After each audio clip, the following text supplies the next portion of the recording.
Life is precious, and we all have the opportunity of living it to the fullest. Unfortunately, so few of us know how to manage it all. How do we account for our opportunities? How do we account for our time? How do we account for our relationships, health, spirituality, homes, finances, influence, and careers? How do we account for the one life we have to live? I am so glad you asked. In this program, you will find answers to all of these questions and more. Welcome to the Account for Your Life podcast with your host, the healthy accountant himself, Jay Moore. What is happening, everybody? Today, here's what we're talking about: the biggest mistakes made by believers looking to influence the world. So if you are a believer, you want to listen up. This may not be you, but you may have seen these things happening in your churches, in the ministries that you've been in. So we're going to talk about some of the mistakes that I believe that believers have made when it comes to looking to influence the world. So I was at a event yesterday. One of my clients' friends, person I used to go to church with, he invited me to share testimony, about things that God has done in my life. And, and also there was a couple other guys there as well doing the same. And what I quickly discovered about many of us as believers, we theorize everything. We theorize everything, meaning we have the Bible. The Bible is read. We study the word. We know what the word says. But mistake number one, we don't do what the word is saying. We know what the word is saying, but we don't do what the word is saying. That's mistake number one. And so how does that really look? Think about this. One of the big topics yesterday at the meeting was health. And this was interesting because I've been on my health journey and I stay on it. I'm not getting off of it. I'll always be on it because I'm always looking to change. Mistake number two. Many people don't look in the mirror to see that they need to change, that they need to reflect the aspiration, or they need to reflect what it is that they want people to know and what it is they want people to see. Because when it comes to influencing the world, listen, I'm going to tell you what the world loves. The world likes proof. The world wants to be able to look at you with their eyes and say, okay, I can take your word, even if I don't know you, because I can look and see. So believers, what do? First mistake. What's the first mistake? Theory, right? They don't do what the word is saying. Second mistake. What's the second mistake? The second mistake is that we're not living it, right? We're not actually living the way that we're supposed to live. So, and it's interesting because if you're religious, and I've been religious all my life, and I've been trying to come out from being religious. And what do I mean by that? Religious, well, when I say religious, because I am religious in the sense that I was talking to a good friend of mine maybe several months ago, and we was talking about religion. He said, Jay, being religious is just discipline. It's just being disciplined at something. So if we look at it from the standpoint of religious is when you're disciplined at something, when you're constantly doing the same thing over and over, then you're creating a regimen for yourself. And so, yes, I'm religious, but I've also been the other kind of religious, which is judgmental, not, basically thinking thinking I'm better than somebody else. Even though that I don't know that I'm thinking that, I've done it. Can I get a witness? Has anybody thought of themselves better just because, you know what, I've got truth in my life, so I'm good. But yet my house is burning down in all areas. See, as believers, to influence the world wants something. What does the world want? The world wants more money. The world wants better health. The world wants more time and freedom. The world wants to be able to live their life. The world doesn't want to be bogged down. And so when they look at us as believers and they see that we're the same as them, it's like if I'm trying to help the poor and I'm poor, I don't got no business helping the poor. I'm gonna say it again. If I'm trying to help the poor and I'm one of them, I have no business doing that. And that's another mistake, where as believers, we don't work to make sure that our finances are rock solid. I got a question yesterday at the event, and somebody was asking a question about finances, and and almost like, man, why? I was like, why is it that a lot of believers finances is jacked up? Oh, I said, oh, this is a great question. I said, because we've read the word and become so intellectual. You get to the one about the rich ruler. You know that one, right? You get to the rich ruler and you're reading the rich ruler, like, man, but there's no sense in trying to get rich, because the rich ruler can't even be rich, and he followed all of the laws, all of the religious laws. He followed every single one of them. But what did Jesus say? He said, but you lack one. So because you lack something, why don't you remove the riches and follow me? Now here's the thing. And then Jesus went on to say, well, here's the blessing here. With God, all things are possible, but with man it is impossible. So as believers, one of the mistakes we've made is not realizing that finance, having a lot of financial wherewithal, is very important to the world, because the world would look at, imagine if you went to a church and everybody at the church was rich. Everybody.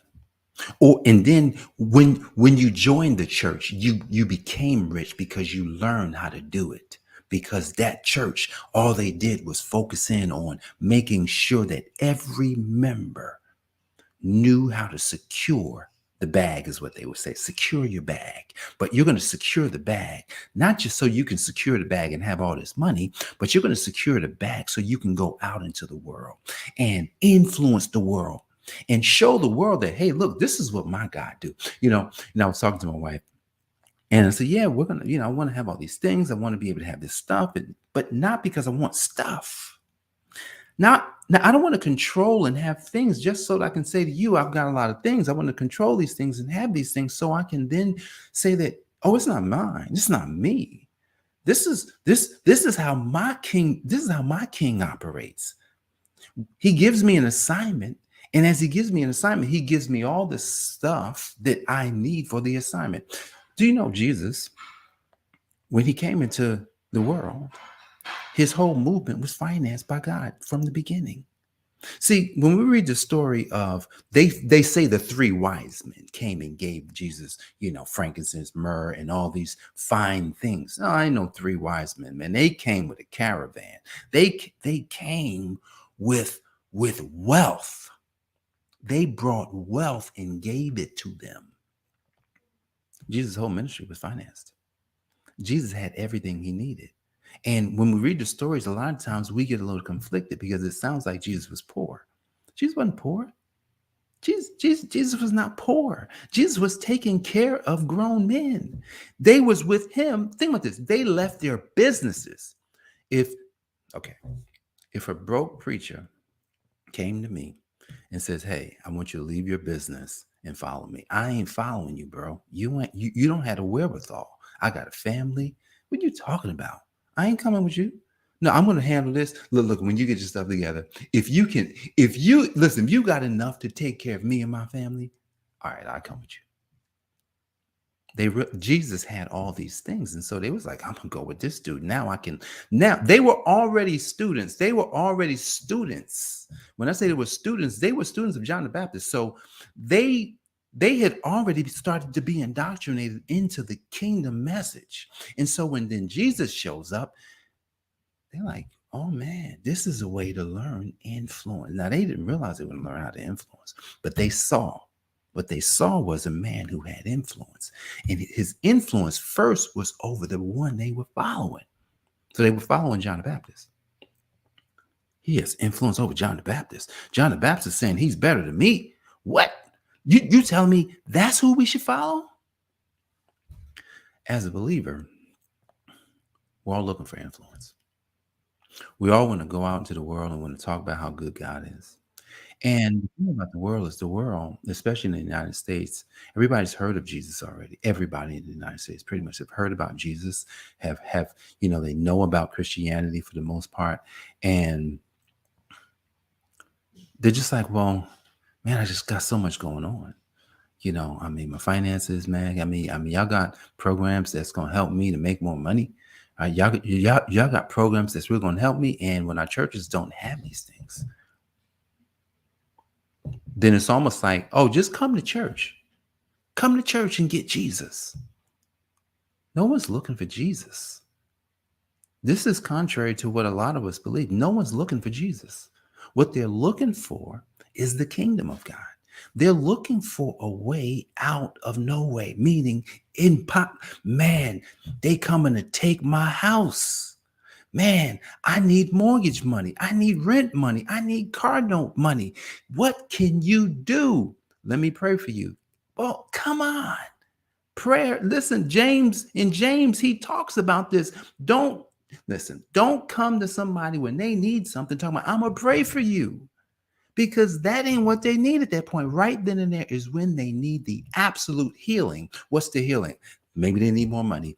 Maybe they need the healing, like, the guy who was sitting in front of the temple begging.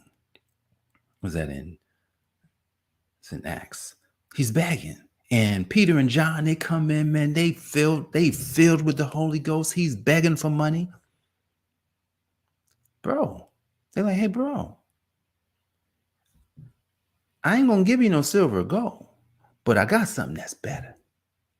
And when they gave him the kingdom, here's what happened. His whole body got healed. So he's asking for money. Sometimes people ask for things that is just a symptom. But what they really need is true healing. That man got healing that day. So we got to know as believers, when we go into the world, what do they really need? And can we give it to them? If we cannot give it, then that means we need to stay in a development program. We need to stay in the training program. We need to stay working on whatever God is working on us, working through us. We need to make sure that, man, whatever the purpose of my life is, that's the healing that I have to bring to the world. Whatever the reason that when God wrote your name down and says, this is what Jay Moore is going to do, Jay Fitzmoore is going to do, when he wrote your name down, you catch up to what he said so that you can then live it out. Sadly, as believers, we never catch up to what God said about us. We never find the reason for our life. And, that's one of the things that when I talk to people and I ask them, what's the purpose of your life? And what's the reason God why did God create you? What is the unique gift that God placed within you? What was the problem that God said you would solve for him? Most people come to this realization, I don't know, Jay. I don't know what it is. So when God called me and says, Jay, I've got a job for you. I can't promise you silver or gold. I can't promise you great wealth. But what I can promise you is that the kingdom is in you. And the kingdom is all you need to get to where it is that I said you're going to be.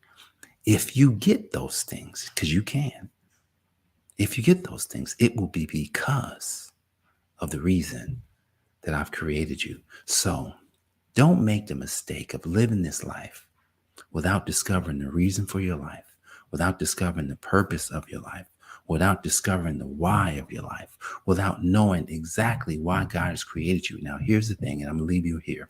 Whatever skills you have right now, they are needed in the kingdom. You do not have to drop the skills. The skills are needed. You may need to repackage the skill. You may need to take the occupation that you have and merge it into all the other things of your life to develop something so unique that no one can take it from you. See, because if you're a teacher, they can they can take it. They could cancel that. If you're an accountant, they could cancel that, right? If you're a doctor or nurse, they could cancel that. But what if you take those skills and merge them with all of you? What you'll find is something totally new, something totally different. In business, they call it, oh, that's niching down. But I'm going to call it something different. That's the discovery of you. That's the discovery of you. Uniquely, what is you? Here's what we do in business. We use the skills until we can merge them all together to then come out with something new. And then that's when we know we are fully on the path leading us down to the reason, to the why, to the purpose, to what God is calling us to do. So guys, I appreciate you joining me. Don't make these mistakes as believers, and make sure that you're on the road of discovery, using the principle of change, because change is everything. When you change, everything will change. Guys, I appreciate you for joining me for this episode of the Account for Life podcast. I'm Jay Moore, the Healthy Accountant, helping you to account for your life. God bless. I'll see you on the next episode. Peace. Thanks for joining us, listening friends. We are so glad you invested this time with us. Always remember, you only have one life to live, so live it to the fullest. This has been the Account for Your Life podcast with your host, the healthy accountant himself, Jay Moore. Until next time, make it a great day.